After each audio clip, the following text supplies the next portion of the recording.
I'm Monkey D. Luffy. Luffy. Luffy. Luffy. Luffy.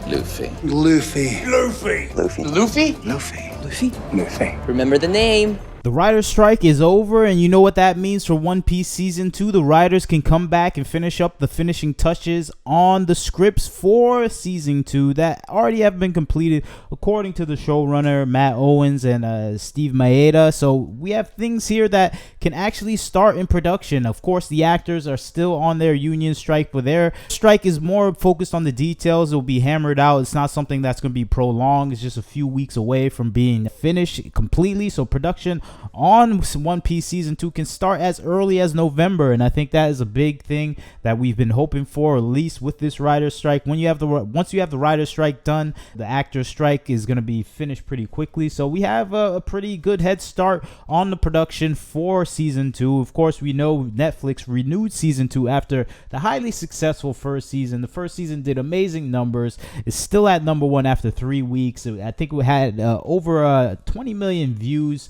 for each of the weeks that it was number 1. The third week is at 10 million, but it's still number 1 worldwide. It's one of the biggest franchises officially for Netflix. They're going to pour in money into this project, and you can just hope for the best here. I think we already have our speculations about what's going to happen next season, but I think just with the writer's strike itself being a done deal, that was the thing that I think was a huge stressor to the overall production process. Because, yeah, of course, they said they already finished the scripts for Season 2, but you're going to have rewrites. You're going to have writers during the filmmaking of Season 2. So it's just something that you need writers on hand to do touch-ups to the script. So this is a good progress right here. I'm thinking the writers are already reporting back for some of the talk shows that had no writers for the past few months. They're coming back on Tuesday. So I'm thinking a lot of writers already starting up, getting into the flow of work. Some of the previous writers for One Piece, I think, are probably getting back to work as we speak and just getting ready to prepare a new season that I think is highly expected. People are excited to see what's going to happen with One Piece. Just it's becoming a global hit and sensation worldwide. And of course, we had talks from the executive producers of One Piece mentioning some of their goals for having over 6 seasons, maybe up to 12 seasons. And they already have Season 2 already mapped out. We already know that from an interview with the showrunner Matt Owens and Steve Maeda. They have ideas of what they're going to do. They already have scripts for Season 2. They're probably going to progress those scripts even more so as they wait for the Screen Actors Guild strike to end. And after that, I think it's going to be smooth sailing for late 2024 premiere for this. Of course, they have to have the filmmaking done, but they have the writing done for the most part. I think that is the key thing here, and we just have to get into production schedules. They don't have to build any crazy sets either. I think that's the main thing with Season 1, why it took so long to produce it, because you have to build the sets, you have to scout the areas, locations, and just, of course, the casting and everything else. But half the battle is already done. You already have the sets, you already have the locations. They're going straight to South Africa. I think that's where they filmed everything, and it will be an easy time to start filming because you already have a set areas where you're gonna do everything. And I think that is the key thing with One Piece, is just to have an idea of where they can set everything up already. They don't have to do any scouting locations or anything like that, and this is gonna be smooth sailing, I think, once they get back into the groove with the writers. And this is the best news for One Piece Season 2, is just to have the availability of the writers. And I think this is a big part of them progressing further in the future. And of course, we have understanding that this is going to go multiple seasons. People have been talking about a list of story arcs they want to go through each season. Everyone's been presenting their ideas of what they want to see in each season of One Piece. I'm just hyped just for seeing the new companions. Of course, my favorite is Chopper, Tony Chopper. Of course, we got the idea of getting Nico Robin and her arc. That's one of my favorite arcs. Just the Inez Lobby,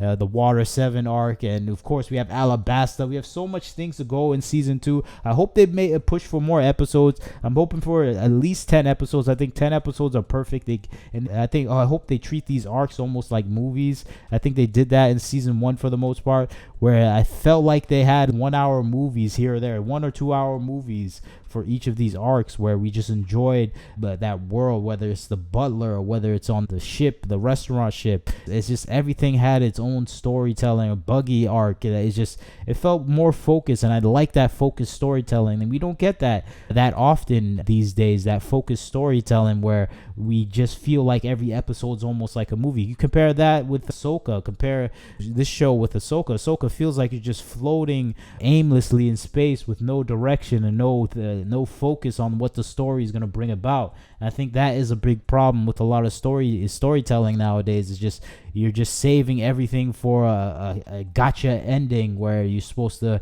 hook you in for the next episode, or you're supposed to remember something from 10 years ago from a TV show that you liked. This is not that. This is something that is bringing a unique focus in storytelling where people are enjoying this and they're hyped for it. And I know I'm hyped for it. We have the executive producers talking about what they're planning to do. They're leaving hints for the next season. And of course, if you're a manga anime reader, it's obvious the hints. I think they mentioned in this article about the character in the final end credit scene. If you don't know who that character is, obviously it's Smoker. You see him looking at the bounty of Monkey D. Luffy, and he's a preeminent character that we love. This is a character that kind of gets things in motion for the most part. It's Vice Admiral Smoker, and I'm just hyped to see him. I wonder what actor they will choose for him. I'm just interested in seeing just the overall development of One Piece. It's exciting to see like one of your favorite mangas actually be embraced, be produced well, where everyone loves it. And everyone that I talk to, even my father, he's 70 years old, he loves One Piece. It's just crazy to see people embrace this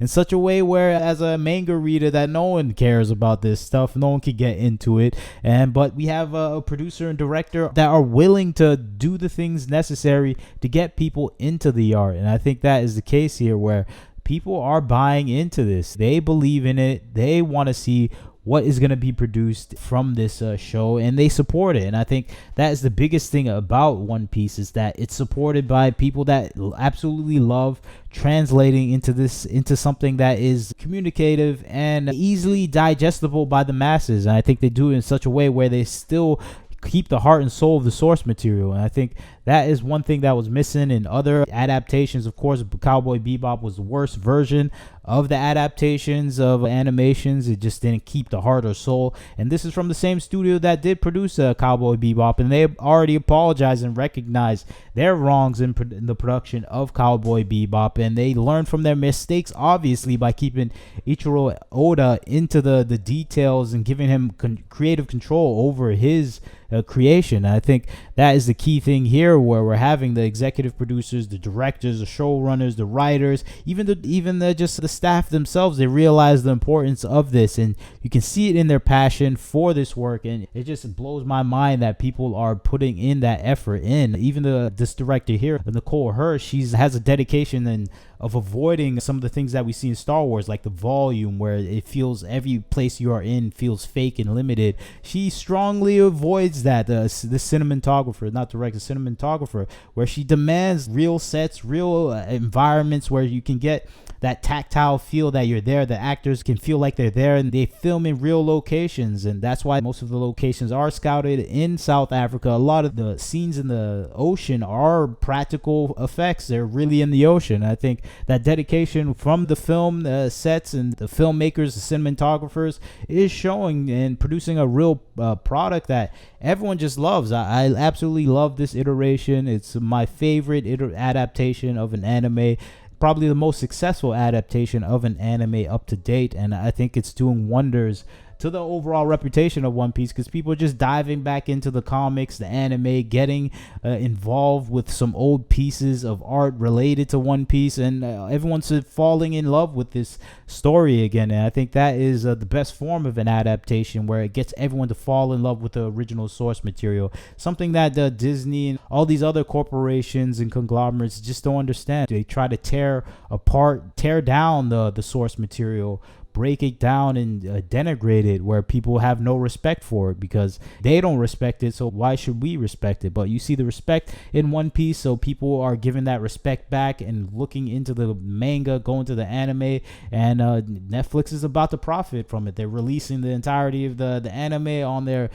platform in October, and people are gonna watch it and devour that content at rapid rates and increase their overall subscription standards. So this is an amazing feat for Netflix and Tomorrow Studios, and I'm excited for season 2. I'm glad the writer's strike is over for that reason, but tell me what you think. Are you excited that the writer's strike is over? We can get back into the production of season 2 of One Piece. I'm excited for it. I'm hyped for it. But you leave your comment. Tell me what you think. Like, share, and subscribe. This is Wagner Knows Why. Catch you next time.